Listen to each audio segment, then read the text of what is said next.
Ladies and gentlemen, welcome to the Rajas Kakasungura YouTube channel. There is one thing that people do not understand about Rigathi Gachagua. And Rigathi himself has allowed that misunderstanding to happen. But only those people who understand politics in Kenya are able to tell Gachagua's mission in Kenya's politics. Gachagua says he will be contesting for the presidential position, but that is not the issue.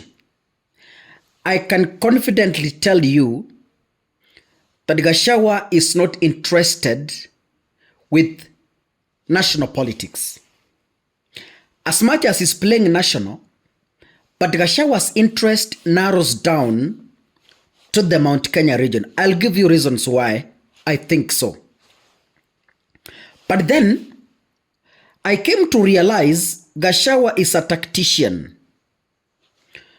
When you see him facing east, he is actually facing the west.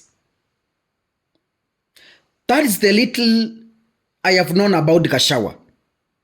I might be correct or wrong. When Gachagua was in William Ruto's government, all of us thought Gachagua is not learned. We all thought Gachagua is a political dunderhead. That's what we thought.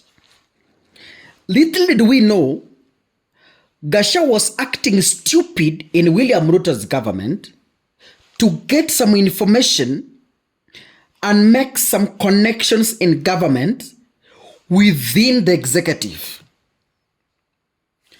Ladies and gentlemen, up to now, Gachagua believes that is the one who delivered the Mount Kenya votes to William Ruto. That is what he believes. And he believes without him, William Ruto could have not won an election. So in short, according to Rigathi Gachagua, he is the one who delivered presidency to William Samoei Ruto. Now, someone can ask me, Kakasungura, now then, what is Gachagua's mission ahead of 2027? Gachagua's mission is not even to become the president.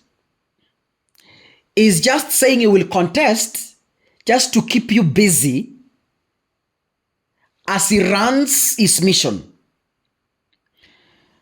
I will be in 2027 ballot. That is just a statement to make William Ruto busy.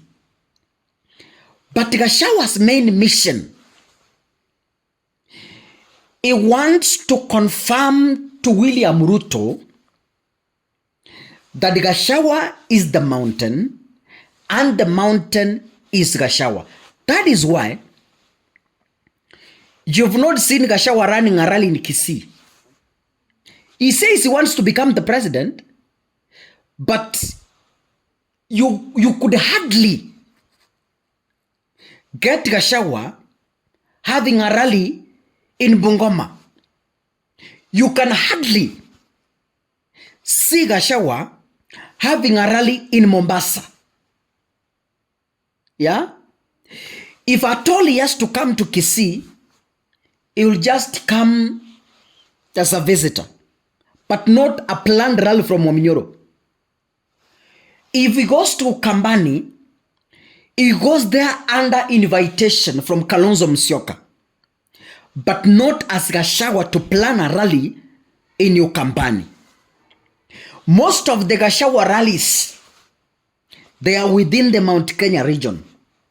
Does that tell you anything as a politician? By 2027, Gachagua is plotting to take positions in central Kenya and the Mount Kenya region, but specifically the central Kenya. He wants to stamp authority. And once he wins in stamping authority in 2027, then Gachagua will now plan for a national position. But as of now, I can authoritatively, I can confidently tell you, Gachagua is not interested in becoming the president. The DCP party has been launched and they are really marketing the party. He wants to test the waters. How many members of parliament is he going to have in the National Assembly? How many senators is he going to have in the Senate? How many governors is he going to have in the 47 counties? So Gachagua is going to test waters in 2027. And if he at all he has to contest, he is going to support a candidate. But Gachagua as an individual in the ballot, not now. Maybe in the near future when he has put his house in order. That is why Gachagua is only interested in running rallies around the Mount Kenya region. He hardly moves out. And if he has to move out, he moves once in a while. But most of the church services, most of the rallies, funerals he's attending, most of them, in fact 90%, are from the Mount Kenya region. That is a signal that Gachagua wants to show William Ruto that without me, you cannot access the mountain. 2022, you were able to climb the mountain because I was with you. But I remember when William Ruto was the deputy president and they had just launched the UDA party. How did William Ruto test waters?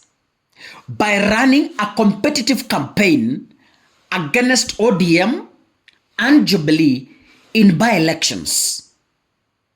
And in fact, he won a number of seats.